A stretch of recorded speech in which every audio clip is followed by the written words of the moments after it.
Hi friends, Tris here, voice of Seth and producer of Lost Terminal. What you're about to hear is the entire second episode of the second bonus podcast set in the world of Lost Terminal. My writing partner on this project is Robert Bettelheim, and it is performed by Gina Sneesby. This second special season is called 41 South, again following the story of another AI living in the post-collapse world. If you like what you hear, Patreons at the Amiga tier or higher will receive this 10-episode show monthly, with episode 3 on the 10th of November. If you'd like to get this and other perks, check out patreon.com/Lost Terminal Pod.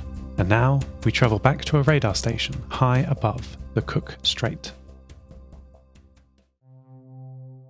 Sweep. Clear.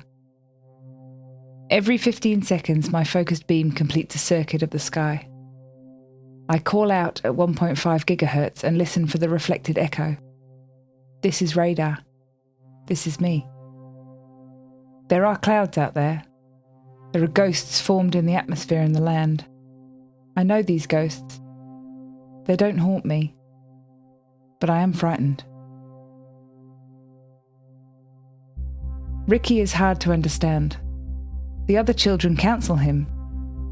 Sometimes he listens, sometimes he is unable. Sweep. Clear. This is my log from the day after I awoke. The children came back after the rain cleared. They chatted over the top of each other, asking questions and telling stories. Ricky's job is to look after this facility. Based on my analysis of the operations manuals in my data store, I do not believe he truly understands what that means.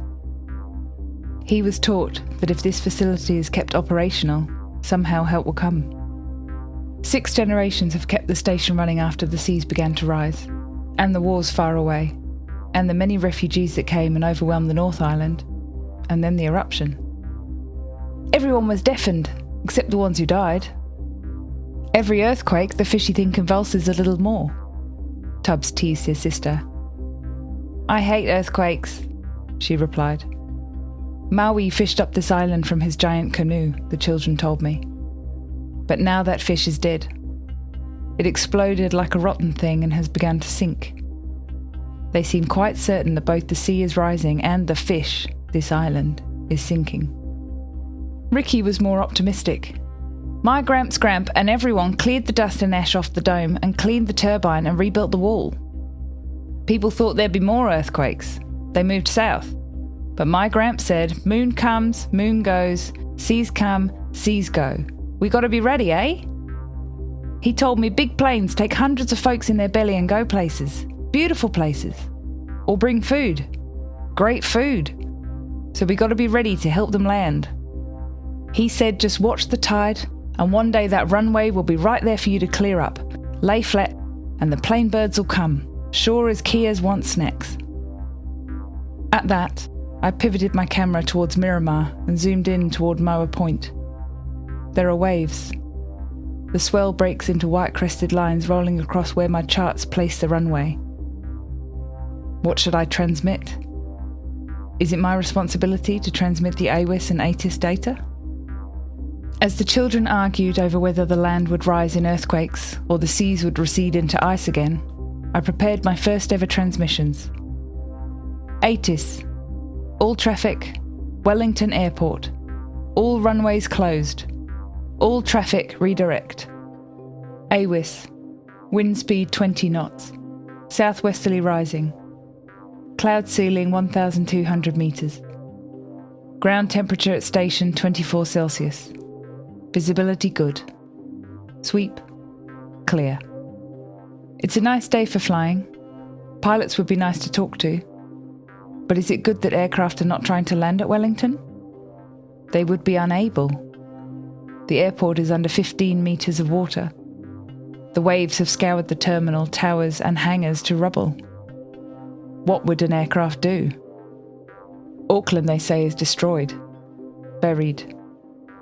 It is a long flight across the Tasman Sea to Australia and there are headwinds. Christchurch is sunk. I do not believe Nelson or Blenheim are operational. VHF range is around 200 kilometres on the best possible day. Today is not the best possible day. No one is responding. The bands are silent. With reference to the waters between Kilbirnie and Miramar Island, Tubbs declares, "There's good fishing there. Loads of mussels on the old buildings and some rusted junk the old-timer said was a plain bird." I have set up the transmissions to repeat every 10 minutes. I imagine the ATIS status shall not change, but I will update the weather report. It is something to do. Sweep. Clear.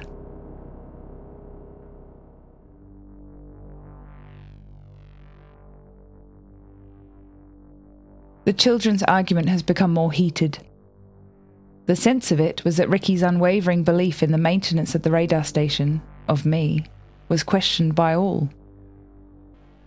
Stack explained that his parents didn't really want him hanging with Ricky, didn't want him getting caught up in the belief that someone was coming. "No one," said Stack, "is coming." But Stack said he didn't believe them and their fish story neither. His grandparents were among the varsity folks. They were old folks at the top of the cable car who checked stars and measured things and did meetings, or mythology. Thought they were the experts. They had some old computer bits that they'd shown Stack. They didn't like Ricky, because once a member of Ricky's family had shot one of them when they came to take over the radar station, so they left him alone. Apparently, the same varsity folks would choke on their fritters if they'd known Stack had made the Red Wing boot stick work, if they knew I was alive, working, fully functional. I've come to understand, listening to the children, that the old folks believe this facility is dead, that the wind turbine's rotation is pointless.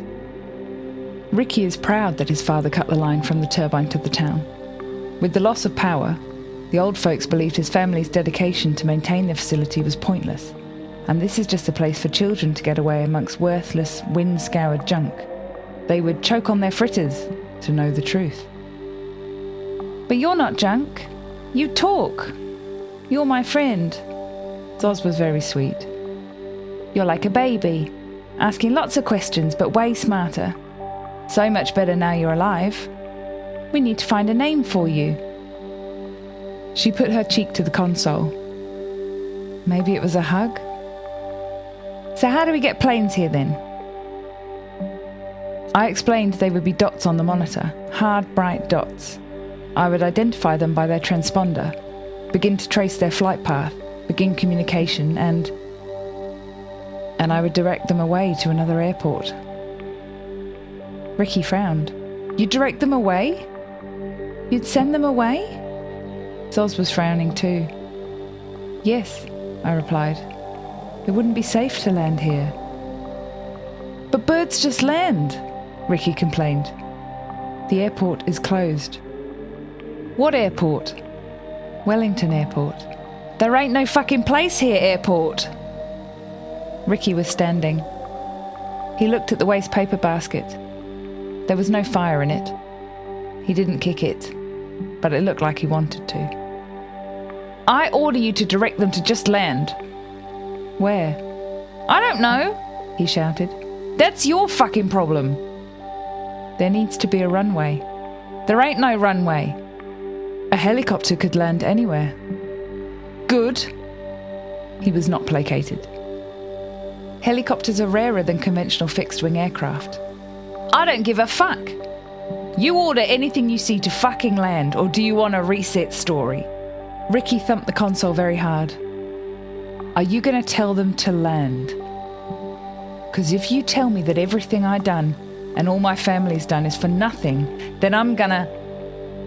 "What does Ricky expect me to do?" I said nothing.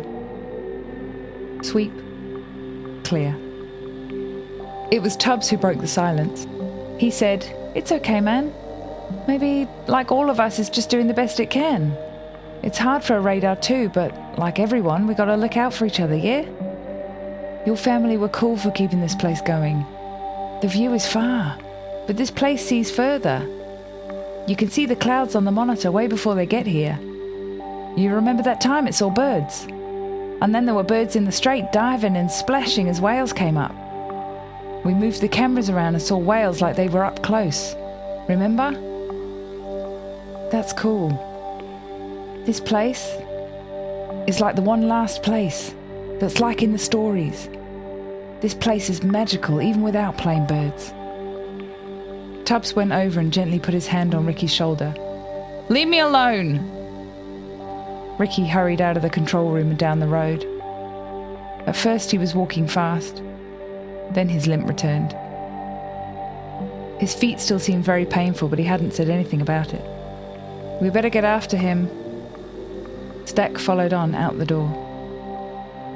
"Radar," said Zoz. "Do you keep looking even when we're not here?" "Yes." "And if you see them planes, can you talk to them?" "Yes." "Could you tell them we're here?" "Yes." "Okay then. Goodbye," she said. "Goodbye. Please tell them planes we're here." "I will. Goodbye, Zoz."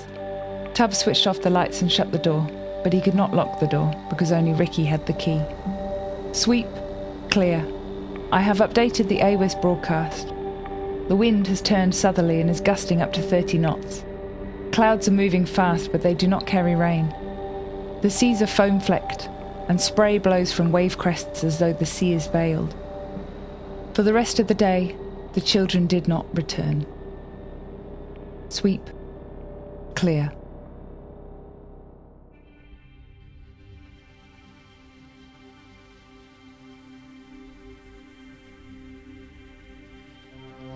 I have been processing.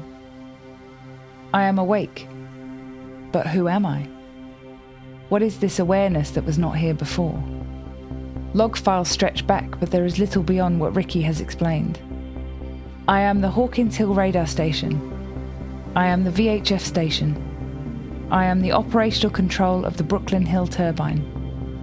I am signal processors, modulators, power stores, general purpose computers. I am equipment racks. I am internal cameras, external cameras, speakers, microphones, alarms and lights. I am walls, doors, a heater, and I am more than these things. But what is this moreness? This is new. Zoz explained about how babies know nothing and can't remember anything until sketchy memories. And then click. You're a person. You know family and good food and where things are, and how to make stuff like clothes, how to milk a cow and feed chickens and spin wool. All the children know how to spin wool, but they all prefer fishing. My role in this community is to see aircraft so as to direct them safely away. Sweep. Clear. It is dark, but I can clearly see that there is nothing out there. Sweep. Clear. Ricky believes that there could be an aircraft out there. Ricky's family believed it. But there is not a single log in which an aircraft was detected. Sweep. Clear. Dawn is a slow-building light filtered by thick clouds that move northwards in a continual blanket of grey shades. My power stores are charged by the wind's rotation of the turbine. Sweep. Clear. It is midday. Ricky has not come up the hill, nor have Tubbs, Zoz or Stack. Is something wrong? Sweep. Clear. The day has slunk away, fading the clouds into darkness. They have thinned and the cloud ceiling is now at 9,000 metres, but they are still an unbroken shield against the moon and the stars. My radar detects clouds, but I do not report a signal from their reflection. When I acknowledge that the sweep is clear, it is clear of aircraft. I cannot please Zoz by relaying to them that we are here. I need not sadden Ricky by directing them away. Sweep. Clear.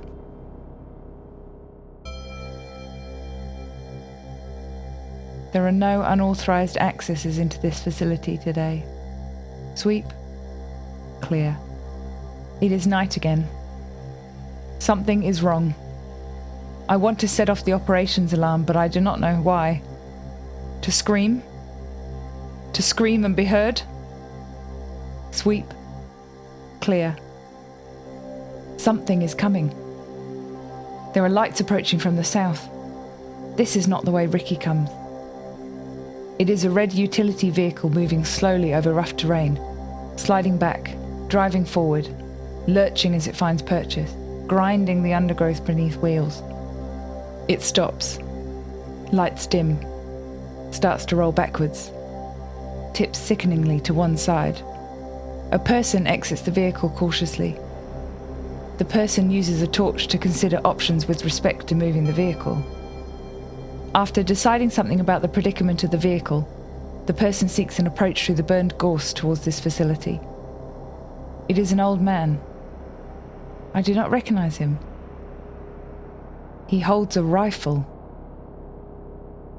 Should I set off the alarm?